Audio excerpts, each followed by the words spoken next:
नहीं करो दुष्प्रवृत्तियां और शनि राहु को दोष दो, बेकार की बातें हैं। कोई किसी को सुख दुख नहीं देता, हमारे आचरण ही हमारे को दुख देते हैं, पक्की बात समझ लो। बोले वो अमुक ने उसको पीटा, राज कर्मचारी आपकी सुरक्षा के लिए हैं, लेकिन जब आप असत आचरण करेंगे तो पीट के जेल में डाल देंगे। ये राज कर्मचारी हैं, शुक्र शनि राहु केत ये सब राज कर्मचारी हैं। असद आचरण वालों को जलाते हैं, दंड देते हैं, और सदाचरण वालों को चाहे जिस नक्षत्र पे बैठे हो, चाहे ग्रह पर किसी भी बैठे हो, ये सदैव अनुकूल रहते हैं। ये भगवत पार्षद कोई ऐसे वैसे नहीं है। करो अस्त मैथुन और शनि साढ़े चढ़ा हुआ है, इसलिए ऐसा होता है। बेवकूफी वाली बातें बच्चा है। अभी अवस्था है तुम्हारी वीरपात करने की। गेहूं की फसल तैयार हो रही है, गलेथ पे हो, गलेथ माने होता है दाना अभी पड़ रहा है, और आप उसको काट लो तो ना भूसा होगा ना दाना होगा, व्यर्थ जीवन चला जाएगा। कम से कम 20-22 वर्ष तक ब्रह्मचर्य का पालन करो, फिर गृहस्थी में जाओ। संतान तेजस्वी होगी, देशभक्त होगी, माता पिता की भक्ति कर। ये क्या है? उद्दंडता बच्चा, ये कहीं भी सुख प्रदान करने वाली नहीं। ज्योतिषाचार्य दुनिया के आचार्य सब उसी परम पिता परमात्मा के ज्ञान को ही बता रहे हैं।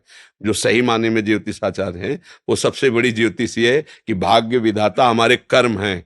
अवश्य में भोक्तव्यम कृतम कर्म शुभाशुभम। ठीक अपने कर्म कर लो, कोई तुम्हें बिगाड़ दे तो मैं बताना।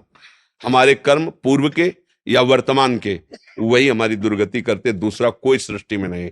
को न काहू के सुख को दुख कर दाता, निज कृत कर्म भोग सुन भ्राता। बिल्कुल सिद्धांत समझ। अभ्यास गलत किया है, कोई भी देवता तुम्हें नहीं बचा सकता। गलत अभ्यास किया है, अपना नाश स्वयं कर रहे हो, किसी देवता या किसी का दोष नहीं। काले कर्म ईश्वर ही मिथ्या दोष लगाए। ये आचरण गंदे बंद करो बच्चा, नाम जप करो, सात्विक आहार करो, आधा घंटा दंड बैठक मारो, व्यायाम करो, दौड़ो, अभी सब ठीक हो जाएगा।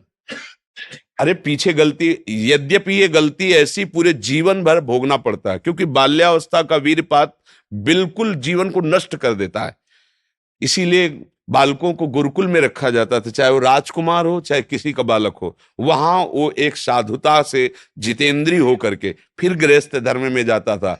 10-20-50 वर्ष गृहस्थी में रहा, कुछ उसका बाल बाका नहीं हुआ, फिर वो विरक्त होकर के आंतरिक, फिर वो जितेंद्रीय होकर के परमात्मा को प्राप्त कर लिया। आज हमारी बाल्यावस्था से मोबाइल का संग है, गंदे बच्चों का संग है, अब ये गंदी आदतें हो गई, सर्वनाश हो गया।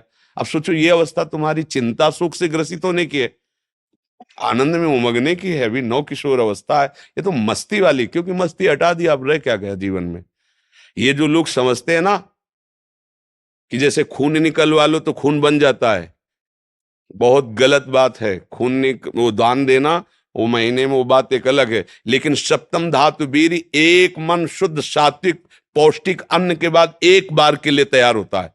और यहां बच्चे खिलवाड़ में 2-2 3-3 बार रोज। अब क्या होगा? उनका हड्डियों तक की सामर्थ्य नष्ट हो जाएगी, कुछ दिनों बाद देखना बंद हो जाएगा, ऐसे चौंधियाने लगोगे, खड़े होने में चक्कर आएगा, कमर दर्द करेगा, पैरों में टूटन बनी रहेगी, दिमाग में टेंशन बनी रहेगी, पढ़ोगे तो कुछ याद नहीं रहेगा, स्मृति नष्ट होने लगेगी, एक नास्तिकता छा जाएगी, फिर जीवन भार लगेगा, फिर नशा में उतर जाओगे, फिर तो बस गए, फिर गए।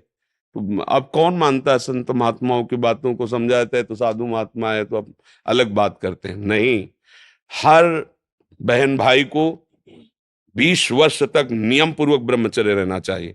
ये जो व्यवहार चला है, अब क्या है कि कुछ भी बोलो तो जबान पे लोग अंकुश की वो तो ऐसा बोल रहे।